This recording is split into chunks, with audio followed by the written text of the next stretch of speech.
Nairobi must succeed. The reason that we lobbied so hard to get the MC10 to Nairobi, and the reason that we had so much support from the continent was the conviction that Nairobi would actually provide the venue where some of the issues that have become intractable to be resolved. And I have no doubt in my mind that with the right effort in Geneva, which is taking place right now, with the guidance that we're receiving from the Director General of the WTO, and with the recalibration that is ongoing right now in Geneva, that in fact we will be able to get a package that's acceptable to all members of the WTO in Nairobi. If we thought that Nairobi was going to fail, we would not have wanted to first start. Because I think I would rather carry the banner of having shouted from the rooftops that Nairobi must succeed, even if it doesn't fully succeed, than having said that Nairobi would fail and would have lobbied so hard to get it to our country. So Nairobi must succeed, and I'll continue saying that, and we will continue working very, very, very hard, both at the Secretariat level and with the members to ensure that we get a package that's acceptable, that's realistic, and that's practicable and also implementable. I have to apologize because you'll hear me saying that again and again. And the reason is because if the WTO and the issues it deals with if the WTO was irrelevant or the issues were becoming nonsensical, then so many countries would not be lining up to join. There are so many countries that are lining up to join the WTO. The reasons are because we in Africa actually believe in multilateralism. We think that's the only place where we have a level playing field, where we can participate equally with everybody else. Right? Where if we said no, the agreement wouldn't go forward. It would actually stop. And the reason why Doha until now is not concluded is because countries felt that the packages that were being put on the table were not meeting their interests, were not addressing their concerns, and were not acceptable to them. And so they decided that they wouldn't join the bandwagon and adopt agreements that did not satisfy their needs. And again, as I said, it's about development, it's about the growth of the economy.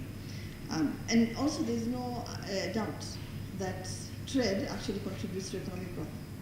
It has lifted a lot of people, hundreds of millions of people out of poverty, not just in China, on our continent as well.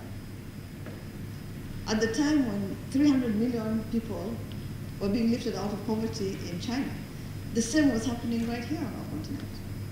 And that's why it became so attractive to actually develop a tripartite agreement that would bring together SADC, COMESA, and DSA.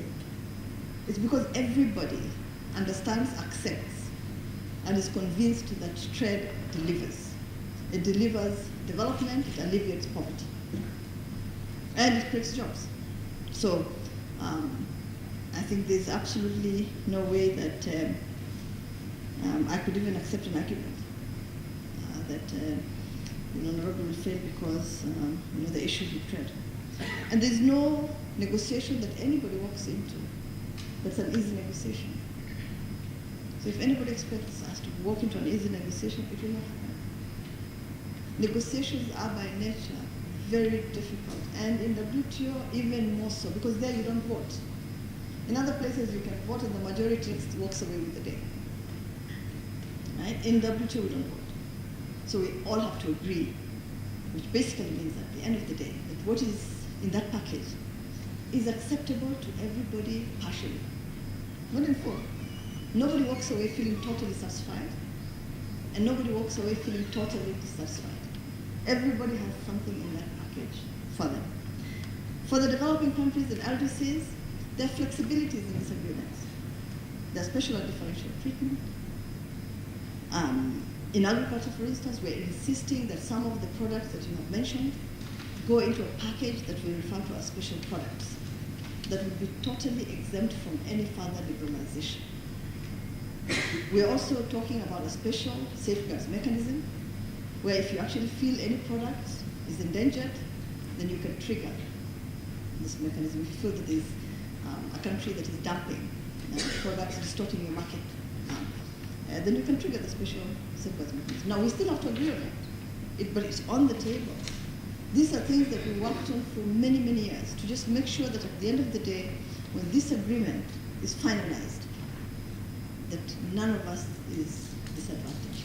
That any product that is sensitive to us will be in that package of a special product. And then we also have another package of sensitive products, that countries feel they cannot allow liberalization on. They are too sensitive for the economy, or for their culture, or for any other reason. So those issues are taken care of. And I also want to say the following, that these are multilateral negotiations. They are not bilateral, they are not regional, they are multilateral. So at the end of the day, you'll find many, many principles in there. You'll find standards and you'll find norms, right? And then for the particular products, like I said, we've created vehicles, right, and packages that will actually protect the products that we feel strongly about. So if we get an agreement on that, I think we will have no fear that any of the products that you mentioned, right, would be liberalized further, because those are the ones that we've already placed, right, in our special mechanism, where the special products that are protected.